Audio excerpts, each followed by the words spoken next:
किसान इंडिया चलेगा हल, किसान पढ़ेगा बल, चलेगा हल पढ़ेगा बल। नमस्कार, बहुत बहुत स्वागत है आपका किसान इंडिया पर। लगातार अब एक नई चर्चा शुरू हो गई है। पीएम किसान सम्मान निधि की राशि बढ़ाने को लेकर सोशल मीडिया प्लेटफॉर्म्स पर अलग अलग जगह किसान चर्चा कर रहे हैं। साथ ही साथ अब अगर आप किसी ग्रामीण इलाके में जाए और उन्हें पता लगता है कि आप मीडिया जगत से जुड़े हुए हैं या फिर रिपोर्टर हैं, तो वो आपसे एक सवाल जरूर करेंगे। सवाल यह है, क्या पीएम किसान की राशि बढ़ेगी और राशि कब बढ़ेगी, कितनी बढ़ेगी? ये बहुत महत्वपूर्ण सवाल किसानों के हो जाते हैं आपसे जब आप किसी किसान से मिलते हैं या उनसे बात करते हैं। हमारे साथ वरिष्ठ पत्रकार निर्मल यादव जी मौजूद है, उनसे समझने की कोशिश करते हैं राशि बढ़ने को लेकर क्या बात है, किसानों के लिए इस नए साल क्या खुशखबरी है और 22वीं किस्त कब आएगी, कितने रुपए आएंगे। इन सब चीज़ों को लेकर लगातार किसान जिस तरह से सवाल पूछ रहे हैं, वो सवाल निर्मल जी से बनना जरूरी है। निर्मल जी ने कृषि मंत्रालय के अधिकारियों से बात की है, कुछ वहाँ के खास लोगों से बात की है जो शिवराज सिंह चौहान के साथ चलते हैं। उन लोगों ने क्या बताया, पीएम किसान को लेकर क्या अपडेट आया, नया और सूत्र क्या बता रहे हैं, ये बहुत बड़े सवाल हो जाते हैं जब ये चर्चाएं चलती हैं। हम लगातार यही कोशिश कर रहे हैं कि पीएम किसान पर आपको हर अपडेट दें। निर्मल जी, मौजूदा स्थिति क्या है, पीएम किसान को लेकर क्या सवाल है और पीएम किसान को लेकर क्या अपडेट आ रहे हैं, ये बहुत महत्वपूर्ण हो जाता है। अगर कोई किसान भाई नीचे हमसे जुड़े सवाल पूछना चाहता है, पीएम किसान से जुड़ा सवाल पूछना चाहता है, तो वो नीचे कमेंट बॉक्स में कर अपना सवाल लिख सकता है। हम उसके सवाल का जवाब बिल्कुल देंगे।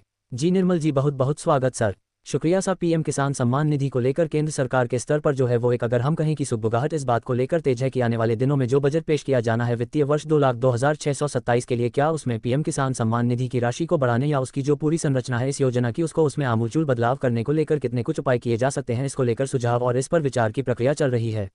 जहां तक सभी मंत्रालयों से इस दिशा में सुझाव लिए गए हैं। इसके अलावा जो खेती और किसानी से जुड़े हुए तमाम दूसरे स्टेक होल्डर्स हैं, उनके साथ भी विचार विमर्श की प्रक्रिया जो है वो एक तरह से अंतिम दौर में है। और अब जबकि 5 तारीख हो चुकी है, बजट में लगभग 3 सप्ताह का समय है, जिसको फाइनल करने के लिए अभी जो एक तरह से युद्ध स्तर पर कवायद चलती है, उसमें सभी डिपार्टमेंट्स के सुझाव, उनके प्रस्ताव और डिमांड्स जो है वो वित्त मंत्रालय द्वारा ली जा रही है। तो ऐसे में कृषि मंत्रालय में भी जो है वो इस प्रक्रिया को बहुत तेजी से और जल्द समय के साथ पूरा करने के लिए काम चल रहा है। और इसमें जो बड़ी स्कीम्स है जिनमें केंद्र सरकार की तरफ से ज़्यादा पैसा दिया जाता है, उन सभी स्कीम्स पर भी जो है वो प्रमुखता से विचार चल रहा है। तो इसमें पीएम किसान सम्मान निधि के अलावा धन योजना, जो पीएम धन योजना है, हाल ही में शुरू की गई, उसका रिव्यू करते हुए और किन बातों को इसमें शामिल किया जाए जिससे पीएम किसान सम्मान निधि की राशि भी बढ़े और सरकार पर बहुत अतिरिक्त बोझ न पड़े, इसके उपाय खोजे जा रहे हैं। तो इस दिशा में किए जा रहे उपायों की जब हम बात करते हैं, तो सबसे ज़्यादा जो डिमांड्स आ रही हैं या जो सबसे ज़्यादा सुझाव आ रहे हैं, वो राज्य सरकारों के ऊपर ये जिम्मेदारी डालने की बात हो रही है। इस पूरे पहलू पर हम विस्तार से चर्चा कर चुके हैं, लेकिन एक नया पहलू इसमें यह भी जुड़ रहा है कि सरकार की तरफ से लगातार यह कोशिश हो रही है कि खेती किसानी के कामों में जिस प्रकार से महिलाओं की भूमिका बहुत ही महत्वपूर्ण होती है, लेकिन जब मुनाफे की बात आती है या लाभ की बात आती है, लाभांश को लेकर महिलाओं को हमेशा इग्नोर किया जाता है। तो इस दिशा में सरकार बहुत गंभीरता से विचार कर रही है कि कैसे महिलाओं की भूमिका जो महत्वपूर्ण है, और उस महत्वपूर्ण भूमिका को देखते हुए लाभांश में उनकी हिस्सेदारी उतनी ज़्यादा नहीं हो पा रही है। तो क्या पीएम किसान सम्मान निधि के माध्यम से परिवार की जो महिला किसान है या जिन परिवारों को पीएम किसान सम्मान निधि दी जा रही है, उनमें किसी एक महिला के नाम पर क्या कोई एक अंश राशि के तौर पर उन्हें कुछ दिया जा सकता है, जिसमें 500 से 000 तक देने की बात हो सकती है।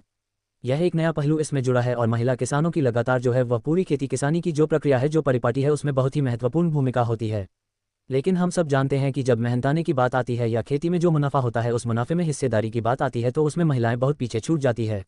यहाँ तक कि ग्रामीण श्रमिक वर्गों में भी आप अगर देखें तो महिलाओं को मजदूरी या उनका जो पारिश्रमिक है वो पुरुषों की तुलना में कम मिलता है।